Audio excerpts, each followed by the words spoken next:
Alors, on se retrouvait à Kampala, Ouganda.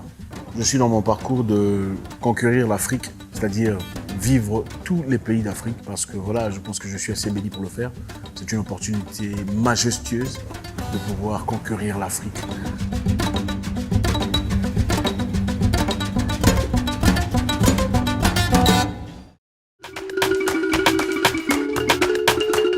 Et on m'a invité à une fête de mariage, et pour ça, dans leur tradition, il faut mettre ce qu'on appelle kanzu. Le kanzu, c'est leur tenue coutumier qu'on met pour faire partie de l'événement, pour faire classe. C'est un peu garder leur africanéité, tout ça. Et comme il fallait l'acheter, il fallait partir en ville, là il y a plein de monde.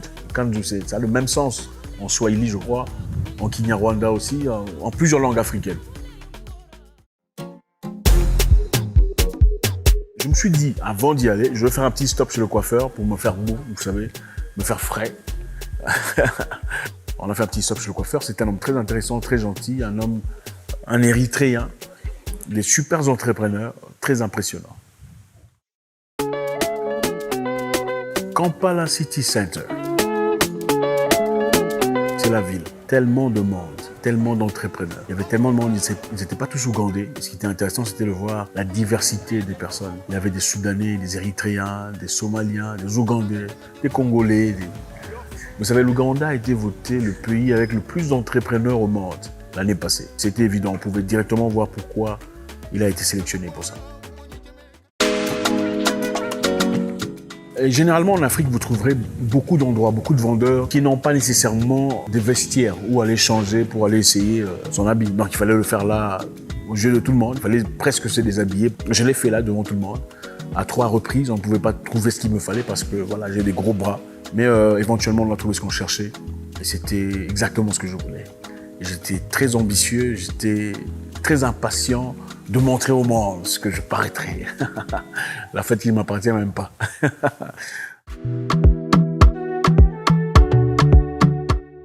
J'ai rencontré beaucoup de personnes qui me connaissaient, beaucoup de personnes qui m'arrêtaient. Ils étaient nationalités confondues. Camerounais, Ivoiriens, Sud-Africains, Béninois. Beaucoup de gens qui me connaissaient depuis le monde de la boxe. C'est agréable de voir une personne qui t'apprécie, t'appeler par ton prénom et venir presque en émotion, vouloir prendre une photo. C'est très apprécié.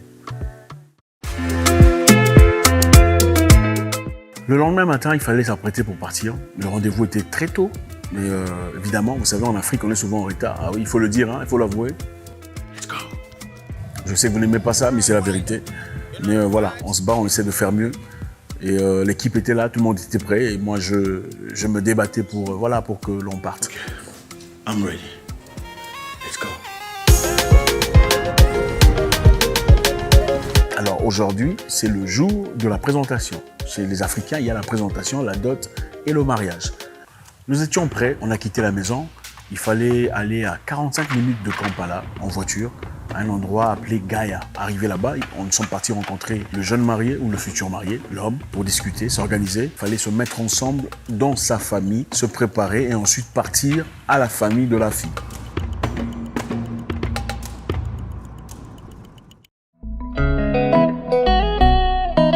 Nous sommes allés chez Joach, dans sa famille, chez ses parents. On a été surpris par l'accueil, ils étaient très gentils, très sympathiques, on m'a accueilli. En Ouganda, ils ont leur culture. Leur culture est que quand vous arrivez devant la maison, vous enlevez les chaussures. Pendant que j'essayais d'enlever mes chaussures, on m'a dit non, n'enlève pas tes chaussures. On m'a pris pour un invité de classe. Nous sommes entrés, on m'a directement servi à manger. Vous voyez un peu, tu arrives, on te sert à manger, à boire, on te demande qu'est-ce que tu veux. Après avoir quitté la maison de Joach, ça nous a pris 1 heure de voiture de déplacement. Je vous rappelle ici que l'Ouganda fait 30, 31, 33, 34 degrés chaque jour. Il faisait chaud, il n'y avait pas de climatisation dans la voiture. Je suis tombé KO dans la voiture. Je me suis endormi comme une chèvre. Très important de voir ce visuel de l'Afrique. Le vert à gauche, le vert à droite, une route au milieu. L'Afrique typique, c'est tellement beau. Autant je dis que c'est bien d'industrialiser les choses, d'avoir les buildings, tout ça. Je pense qu'il ne faut pas tout détruire. C'est ça la nature, la quintessence même de l'Afrique.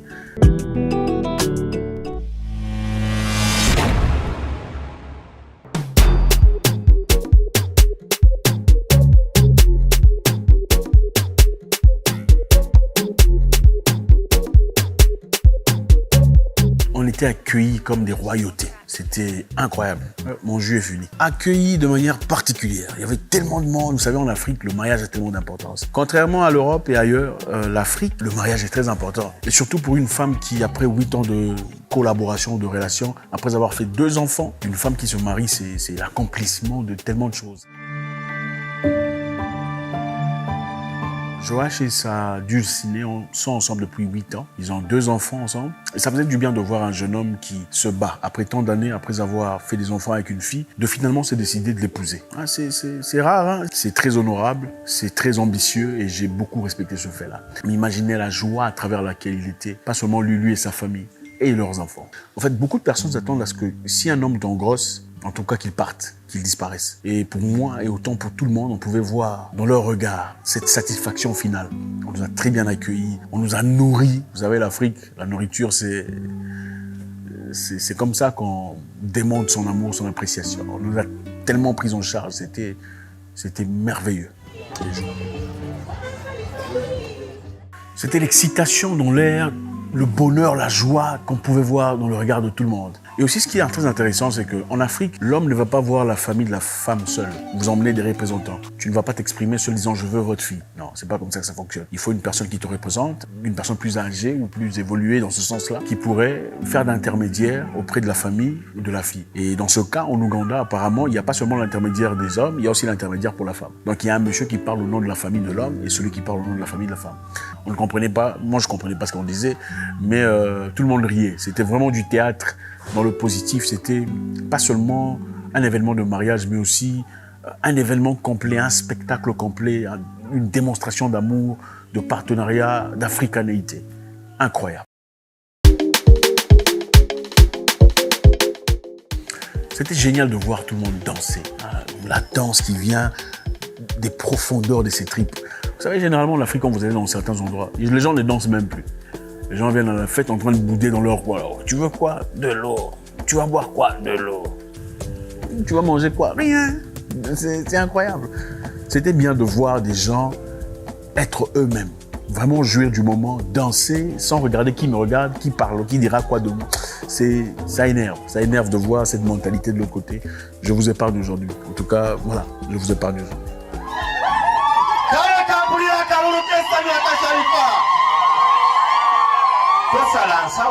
Les fêtes sont des endroits de joie, des endroits de paix, de communion. Ce ne sont pas des endroits de m'as-tu vu, des endroits de bouderie, de boudage, de moi je suis dans le coin, je ne fous. C'est ça, la fête est censée être un moment où on partage son amour, son appréciation. C'est un moment de voyage, c'est un moment de paix. Ça m'a fait du bien être là.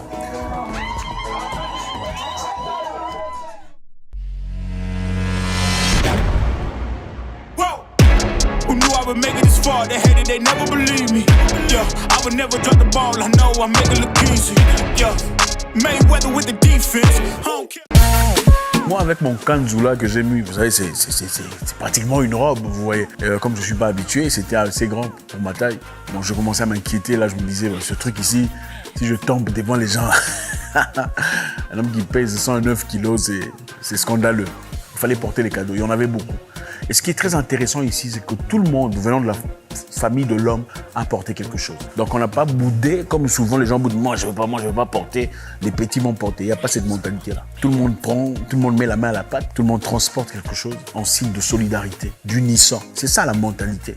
Il n'y a personne de supérieur à personne. Bien qu'on le sache intérieurement, il y a celui qui est plus âgé, mais on comprend que personne n'est supérieur à personne. C'est un moment qui unit les gens, pas qui sépare les gens selon les classes. Tout le monde était mis à un standard normal.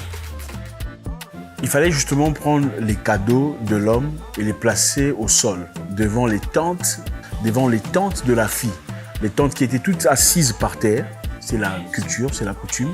Nous acceptons ces cadeaux qu'on place au sol pour dire bienvenue à ces jeunes hommes qui entrent dans notre famille.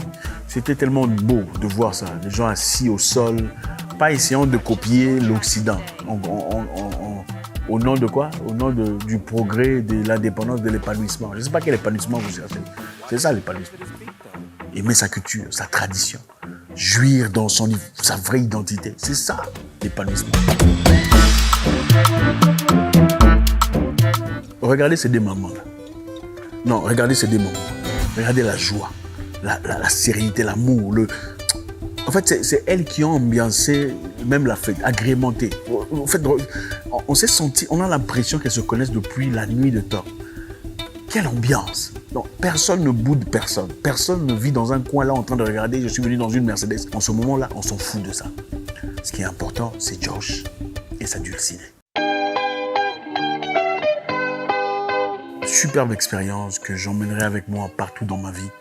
Une expérience incroyable. La vraie identité, la vraie authenticité africaine.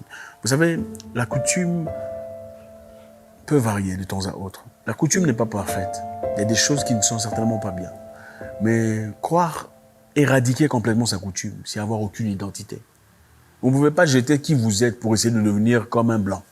Je suis désolé, c'est ça la vérité. Chacun a sa coutume et sa tradition. Il est important de préserver et de fortifier, et surtout de transférer aux générations qui arrivent. Dans ma course de parcourir l'Afrique, ce moment en Ouganda a été un moment particulier, un moment enrichissant, une expérience que je porterai avec moi pour le reste de ma vie.